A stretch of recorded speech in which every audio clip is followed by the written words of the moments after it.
ಗುರುಜಿ, ಇವಾಗ ಶಿವಂ ವಾಸ್ತು ವಿಭಾಗ ಮೊನ್ನೆಷ್ಟೇ ತಿಳಿಸ್ಕೊಡ್ತಾ ಇದ್ರಿ ನಮ್ಗೆ ತ್ಯಾಜ್ಯ ವಸ್ತುವನ್ನ ಮನೆಯಿಂದ ಹೊರಗೆ ಹಾಕ್ಬೇಕು ಅಂತ.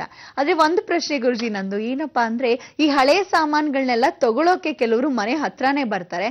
ಇಂತಹ ವಸ್ತುಗಳನ್ನ ಕೊಟ್ಟು ನಮ್ಗೆ ಉಪಯೋಗಕ್ಕೆ ಬರುವಂತಹ ಯಾವ್ದಾದ್ರು ವಸ್ತುಗಳನ್ನ ಖರೀದಿ ಮಾಡಬಹುದಾ?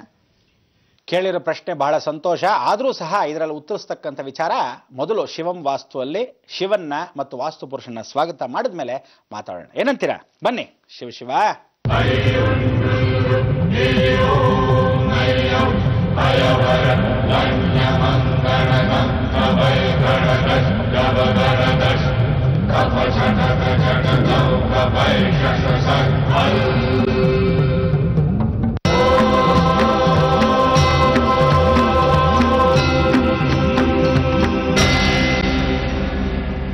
ಬನ್ನಿ ವೀಕ್ಷಕರೇ, ಬಹಳ ಸಂತೋಷ. ಶಿವಂ ವಾಸ್ತುಗೆ ತಮ್ಮೆಲ್ಲರಿಗೂ ಸ್ವಾಗತ. ಇವತ್ತಿನ ದಿವಸ ಶಿವಂ ವಾಸ್ತುಲಿ ದಿವ್ಯ ಕೇಳಿದ ಹಾಗೆ ಸಾಮಗ್ರಿಗಳನ್ನ ಹೊರಗಡೆ ಯಾರಿಗಾದ್ರೂ ಕೊಟ್ಬಿಟ್ಟು ಉಪಯೋಗವಾಗತಕ್ಕಂಥ ವಸ್ತು ಅದರ ತಗೊಳ್ಬಹುದಾ ಅಂತ ನೋಡಿ. ಕೆಲವರೆಲ್ಲ ಹಳೆ ಬಟ್ಟೆ ಕೊಟ್ಬಿಟ್ಟು ಸ್ಟೀಲ್ ಸಾಮಾನ್ ಪಾತ್ರೆ ಅನ್ನೋನ್ ಬರೋನು. ಆಗ ಹಳೆ ಬಟ್ಟೆಗಳನ್ನೆಲ್ಲ ಕೊಡ್ತಿದ್ರಿ, ಬಹಳ ಸಂತೋಷ. ಒಂದ್ಸಲಿ ಏನಾಯ್ತು, ಕಬ್ಬಿಣವನ್ನ ತೆಗೆದುಕೊಂಡಂಗ ಆಗತ್ತೆ. ಹಳೆ ಬಟ್ಟೆಯನ್ನ ಕೊಡೋದೇ ಶನಿ ದೋಷಕ್ಕೆ ಪರಿಹಾರಕ್ಕೆ.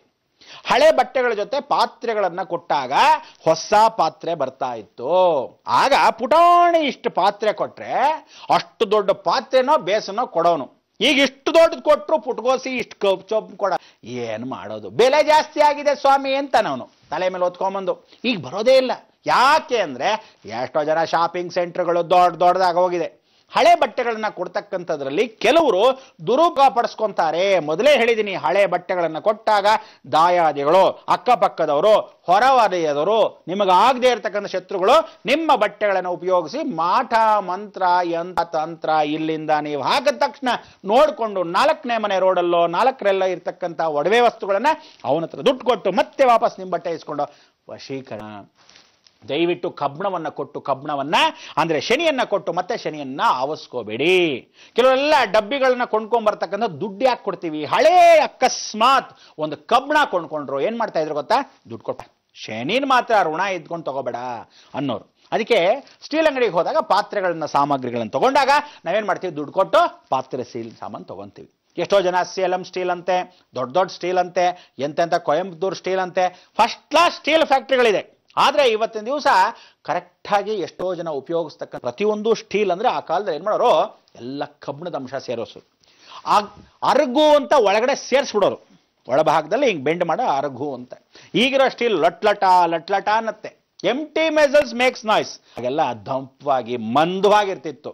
ಪಾತ್ರೆ ಹಿಂಗೆ ಎತ್ತ ಹಾಕಿದ್ರು ಏನು ಯೋಚನೆ ಇಲ್ಲ. ಹೆಂಡತಿಗೆ ಪಾತ್ರೆ ಗಂಡನ ಮೇಲೆ ಬಿಸಾಕಕ್ಕೆ ಫಸ್ಟ್ ಕ್ಲಾಸ್ ಆಗಿರ್ತಿತ್ತು.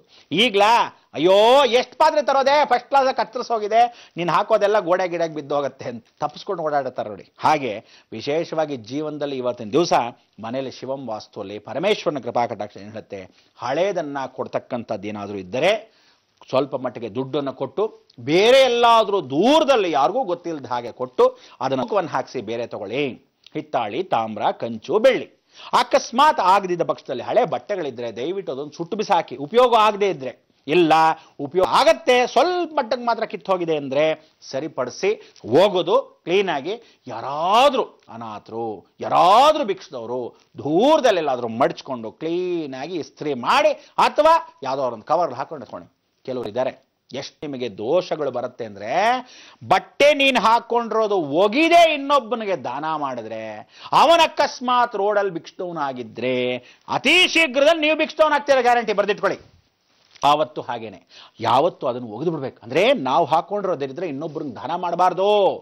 ಆ ದರಿದ್ರವನ್ನ ತೊಳೆದು ಕೊಡ್ಬೇಕು. ಯಾವನಿಗೆ ಹಾಕೊಳ್ಳಿ, ನೀವುಗಳು ಅದನ್ನ ಒಗಿದೆ ಏನ್ ಮಾಡ್ತೀರ, ಇದು ಹರಿದಾಯ್ತಾ ಎಲ್ಲ ಹಾಕಿಟ್ಟಿರ್ತೆ ಎತ್ಕೊಂಡೋಗಿ ಕೊಡ್ಬಿಡೋದು. ಯಾವತ್ತು ಕ್ಲೀನಾಗಿ ಒಗೆದು, ಅಕಸ್ಮಾತ್ ನೀವು ಇಸ್ತ್ರಿ ಮಾಡದೇ ಇದ್ರು ಮುಂಡಾ ಮೋಸ್ತು ಒಗೆದು ಕ್ಲೀನಾಗಿ ಒಂದು ಕಪ್ ಹಾಕಿ ಯಾರಿಗೆ ಕೊಡಬೇಕು ಅಂತ ಇಟ್ಕೊಳ್ಳಿ. ಅದಕ್ಕೆ ನೋಡಿ ಆವಾಗಲೂ ಹೇಳ್ತಾರೆ, ಹಳೆ ಬಟ್ಟೆಗಳು ಶುಭ್ರವಾಗಿ ಯಾವತ್ತು ತಿಳ್ಕೊಳ್ಳಿ. ಹೊಸ ಮಗು ಹುಟ್ಟಬೇಕಾದ್ರೆ ಹಳೆ ಬಟ್ಟೆಗಳು ದೊಡ್ಡ ಮಗುವುದು ಅಕಸ್ಮಾತ್ ಇಸ್ಕೊಂಬಂದು ಅದನ್ನ ಹಾಕಿ ಹೊಸ ಬಟ್ಟೆನ ಉಪಯೋಗಿಸ್ಕೊಳ್ಳೋದು. ನೋಡಿ ಇವತ್ತಿನ ದಿವಸ ಮಕ್ಕಳಿಗೆಲ್ಲ ಡೈಪರು ಅದು ಇದು ಎಲ್ಲ ಬಂದ್ಬಿಟ್ಟಿದೆ. ಆದ್ರೆ ಯಾವ ಕಾಲಕ್ಕೂ ಅಯ್ಯೋ ಕಕ್ಕಸ್ ಮಾಡ್ಬಿಡತ್ತೆ, ಅಯ್ಯೋ ಒಂದಕ್ಕಿಂತಕ್ಕೆ ಹೋಗ್ಬಿಡತ್ತೆ, ಎತ್ಕೊಂಡಿದ್ರೆ ಅಮ್ಮಂದ್ರಿಗೆ ಪಾಪ ಅಯ್ಯೋ ಸೀರೆಲ್ಲ ಹಾಳಾಗೋಯ್ತಪ್ಪ ಅಂತ. ಮಗು ಒಂದಕ್ಕೆ ಹೋಗ್ತಾ ಇದ್ರೆ ಹೊಸ ಬಟ್ಟೆ ಬರುತ್ತೆ, ನಿಮ್ಗೆ ಗೊತ್ತಿಲ್ಲ. ಕೆಲವ್ರು ಹಿಂಗೆ ಎತ್ಕೊಂಡ್ಲಾ ಅಂತಿರ್ತಾನೆ. ಅಂದ್ರೆ ಬಾಯಲ್ಲಿ ಹೋಯ್ದುಬಿಟ್ರೆ ಏನ್ ಮಾಡೋದು, ಉಪ್ಪು ಅಯ್ಯೋ ರಾಮ. ಹಾಗೆ ಅದಕ್ಕೆ ಒಂದು ಚಡ್ಡಿನೋ ಪುಟ್ಗೋಸಿನೋ ಹಾಕೋರು. ಅದೇನ್ ಮಾಡೋರು, ಹಳೆ ಪಂಚೆ ಬಟ್ಟೆಗಳನ್ನ ಬೇರೆಯವ್ರ ಹತ್ರ ಇಸ್ಕೊಂಬರೋರು, ಅದನ್ನ ಕತ್ತರಿಸಿ ಕ್ಲೀನಾಗಿ ಹೊಳೆದು ಕ್ಲೀನಾಗಿ ಹಿಂಗೆ ಸುತ್ತಿಡ್ತಾ ಇದ್ರು. ಕೆಲವರೆಲ್ಲ ಆ ಕಾಲದಲ್ಲಿ ಯಾತಕ್ಕೆ ಅಂದ್ರೆ ಹಳೆ ಬಟ್ಟೆನ ಎಷ್ಟು ಹಾಕ್ತೀವೋ ಅಂದ್ರೆ ದೊಡ್ಡ ಮಗಂದು ಈ ಫಸ್ಟೇ ಈ ಮಗು ಆಗಿದ್ರೆ ದೊಡ್ಡ ಮಗಂದೆಲ್ಲಿಂದ ಹಾಕ್ತಾರೆ. ಅದಕ್ಕೆ ಏನ್ ಮಾಡೋ, ದೊಡ್ಡ ಅಜ್ಜಿ ತಾತಂದು ಯಾರಾದ್ರೂ ಕೆಲವ್ರು ಇಟ್ಟಿರೋ ಕ್ಲೀನಾಗಿ ಜೋಡಿಸಿರೋರು. ನಮ್ಮ ಕಾಲದಲ್ಲಿ ಎಷ್ಟೋ ಎತ್ತಿಟ್ಟಿದ್ವಿ. ಇವತ್ತು ನಮ್ಮ ಪುಟ್ಗೋಸಿ ಇನ್ನೊಂದು ಎಷ್ಟೋ ಮಕ್ಕಳು ಉಪಯೋಗ ಆಗತ್ತೇನೋ ಅನ್ನೋ ತರ ಇರುತ್ತೆ. ಏನಂತೀರಾ, ಅದಕ್ಕೂ ಯೋಗ ಬೇಕು ನೋಡಿ. ಅಂತ ಬಟ್ಟೆಗಳನ್ನ ಹಾಕೋಬೇಕು ಅಂದ್ರೆ ಯಾವತ್ತೂ ತಿಳ್ಕೊಳ್ಳಿ, ಬಟ್ಟೆಗಳು ಮಕ್ಕಳ ಬಟ್ಟೆನ ಹಳೇದು ಹಾಕೇ ವಿಶೇಷವಾಗಿ ಉಪಯೋಗಿಸ್ಬೇಕು. ಹಳೆ ತೊಟ್ಲನ್ನೇ ಉಪಯೋಗಿಸಿದ ಮೇಲೆ ಹೊಸ ತೊಟ್ಲು ತಗೋಬೇಕು. ಹಳೆ ಗುಂಡಪ್ಪನ್ನ ರುಬ್ಬನ್ನೇ ಇಟ್ಟುಬಿಟ್ಟೆ ಆಮೇಲೆ ಹೊಸ ತೊಟ್ಲಲ್ಲಿ ಮಗುನ ಇಡಬೇಕು. ಹೀಗೆಲ್ಲ ಮಕ್ಕಳಿಗೆ ಉಪಯೋಗಿಸ್ತಕ್ಕಂಥದ್ದು ಹಳೆ ಬಟ್ಟೆಗಳನ್ನ. ಅಂದ್ರೆ ಆಶೀರ್ವಾದ. ಶನಿ ಎಷ್ಟು ಏನ್ ಮಾಡ್ತಾನೆ, ಹಳೇದನ್ನು ಉಪಯೋಗ, ಶನಿ ದೋಷಗಳಾಗಿ ಹೊಟ್ಟೋಗಿ ಅಲ್ಲಿಂದ ಹೊಸದಾಗಿ ಉಪಯೋಗಿಸಿದಾಗ ಉತ್ತಮ.